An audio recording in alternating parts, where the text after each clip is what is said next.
pemerintah resmi menetapkan upah minimum provinsi tahun 2024. Di Jakarta angkanya diketok pada angka 5,1 juta rupiah. Nah, apakah nominal ini cukup untuk para pekerja di Jakarta, khususnya bagi mereka yang merantau? Simak selengkapnya dalam liputan berikut ini.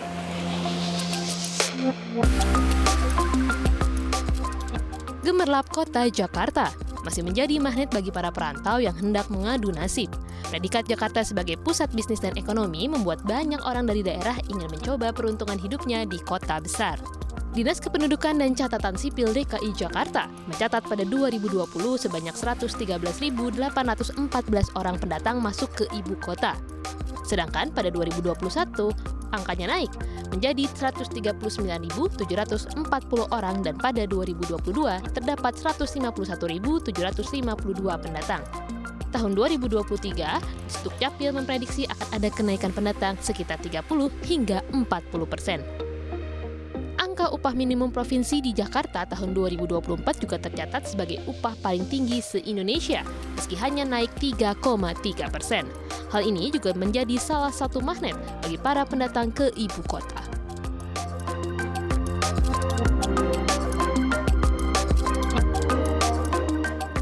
.1 buat di Jakarta sih kurang ya, ngepas lah gitu. Kalau bisa hemat sih kurang-kurangin nongkrong, kurang-kurangin beli kopi.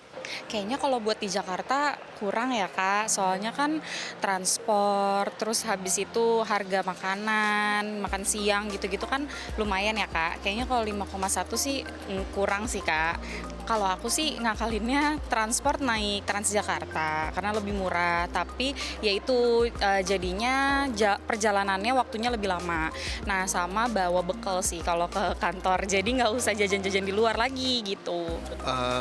Mungkin kalau untuk awal di Jakarta cukup ya, tapi memang perlu beberapa tips supaya itu cukup gitu, karena kalau memang mau nurutin keinginan sendiri sih nggak bakalan cukup kayaknya ya. Mungkin dari pemilihan makanan ya, karena kalau kita lihat kayaknya pengeluaran tergede itu kayaknya di makanan ya. Jadi makanya mungkin untuk pemilihan makan pagi, siang atau malam apa yang bisa dihemat mungkin itu bisa dihematin, bisa makan di rumah atau mungkin masak atau mungkin malah makannya kalau mau hemat lagi di warteg atau kantin karyawan kayak gitu-gitu sih mungkin.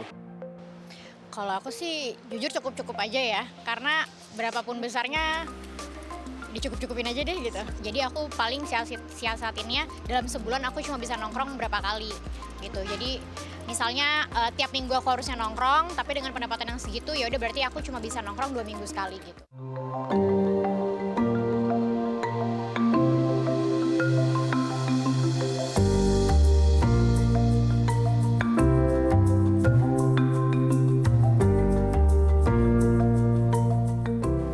Nama saya Davi, pekerjaan karyawan swasta di Jakarta mau 7 tahun.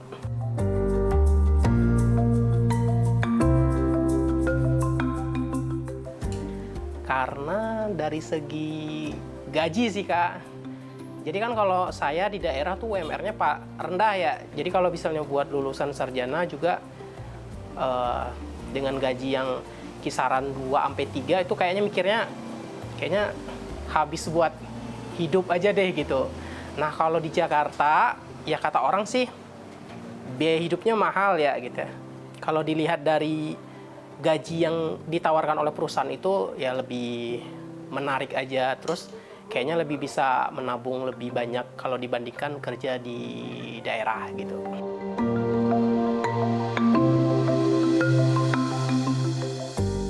Jadi itu kan pas nyampe Jakarta itu memang agak-agak kaget banget gitu loh, karena dari perbedaan harga kosan di kota, ibu kota provinsi yang di daerah sama di sini tuh beda banget gitu. Dulu tuh kisaran 2 juta tuh udah bisa setahun buat satu kamar. Nah, nyampe di sini itu agak kaget karena 800, ya mungkin yang under di situ, tapi mungkin kisarannya itu 600 lah ya, 600 sampai 1.500 tergantung variasinya ya. Tapi awal-awal sih saya lebih memilih yang murah, karena kan maksudnya juga baru ngerantau gitu kan. Jadi kayak mikirnya, yalah buat apa mahal-mahal gitu kan. Terus yang kedua buat makan.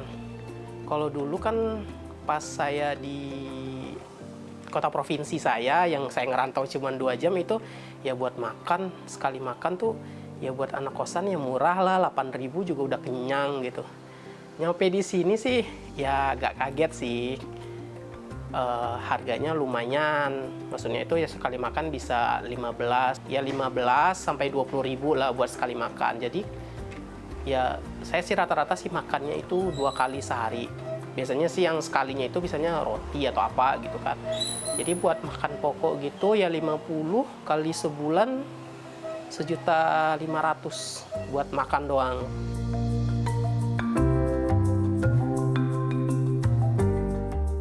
Buat transportasi, kalau misalnya telat datang ke kantor bisa memakan ongkos 20.000 hingga 30.000, saya harus pangkas nih pengeluaran itu nih. Jadi saya cari kosan yang dekat sama kantor. Dekat sama kantor, jadi saya biasanya cuman ya tinggal jalan 5 menit, 10 menit, nyampe. Jadi biaya transportasinya kepangkas. Nah, terus saya mikir kan, kenapa sih buat makan 1,5 kayaknya sayang juga deh gitu kan. Saya mikir nih, nah kebetulan tuh di kosan saya tuh dikasih fasilitas buat masak. Seperti di belakang saya ada kompornya dari yang punya kosan. Jadi ya bisa lebih hemat dengan masak. Dari tadinya yang beli 1,5, dengan masak itu ya dengan include kalau jajan-jajan ya paling 700.000 lah sebulan. Alhamdulillah. Jadi semenjak masak itu ya tadi hampir 50% kan yang kepotong buat makan, ya bisa buat nabung, bisa juga buat investasi.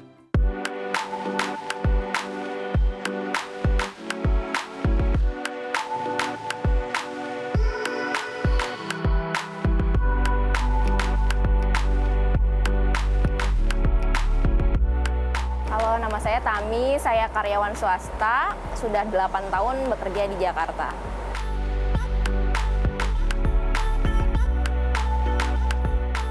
Karena kita tahu Jakarta adalah magnet untuk para pekerja ya. Mungkin karena gajinya mungkin lebih besar dibandingkan kota-kota lain, makanya pilih di Jakarta.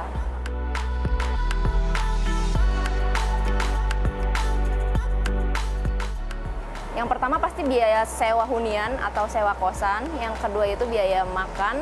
Ada juga biaya transportasi untuk bolak-balik ke kosan dan kantor. Ada juga biaya telekomunikasi kayak pulsa. Ada juga listrik. Terus kebutuhan bulanan lainnya seperti kayak beli alat-alat mandi. Terus jangan lupa juga ada biaya skincare juga.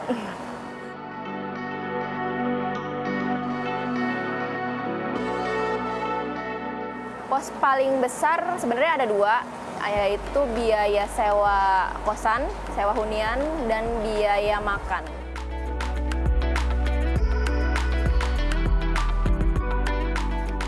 Oke, kalau di pos pertama untuk biaya sewa hunian, sudah pasti itu harganya fix ya, nggak bisa dikurangi, kita nggak bisa nego sama ibu kosan. Mungkin kita bisa siasati di pos yang biaya makan.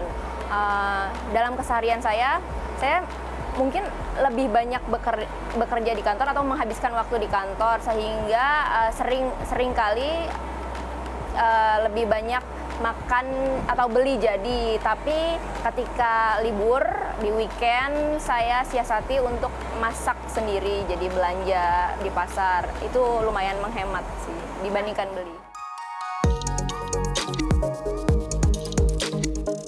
Menjadi anak rantau memang tidak mudah. Perlu perencanaan keuangan yang matang agar pengeluaran tidak kebablasan dan tetap punya dana darurat, investasi, serta tabungan untuk masa depan. Oke, kalau misalnya kita bicara mengenai perantauan, pasti akan ada fixed cost atau pengeluaran tetap yang pasti bakal mereka bayarkan setiap bulannya. Apalagi kalau bukan pengeluaran untuk sewa tempat tinggal ya, atau sewa hunian di situ. Nah, otomatis yang sewa hunian ini sebisa mungkin diusahakan banget agar nilainya tidak melebihi 50% dari pendapatan. Kalau memang bisa di bawah 30% itu malah lebih baik. ya di situ ya. Terus pastikan juga cash flow-nya ya. Jadi pendapatannya sekian, jangan sampai dia melebihi pengeluarannya. Perhatikan juga biaya transportasi ya. Biaya transportasi ini bisa jadi sebuah pengeluaran yang sifatnya nggak terukur atau yang sifatnya tidak tetap di situ. Kalau memang tempat kerja sama kos-kosan atau hunian yang disewa itu dekat dan dia bisa jalan kaki doang, nggak keluar transport sama sekali, ya itu lebih bagus. Makan ini juga merupakan pengeluaran yang tidak tetap ya. Kalau memang dia biasa jajan dan dia tipikal yang orang yang bosenan gitu ya di sini. Jadi kadang-kadang pengen makan ini, besoknya pengen makan itu, nanti weekend mau makan apa lagi. Nah, itu bisa bisa bahaya juga ya kalau emang tidak terukur. Kalau caranya bisa pertama dengan menetapkan budget maksimal untuk biaya makannya dia berapa. Dan yang kedua bisa juga dengan dengan masak sendiri. Menjadi pekerja memang tidak mudah, butuh penyesuaian di sana-sini agar pengeluaran tak hanya sesuai dengan kebutuhan, tapi juga pendapatan. Dari Jakarta, Tim Liputan CNBC Indonesia.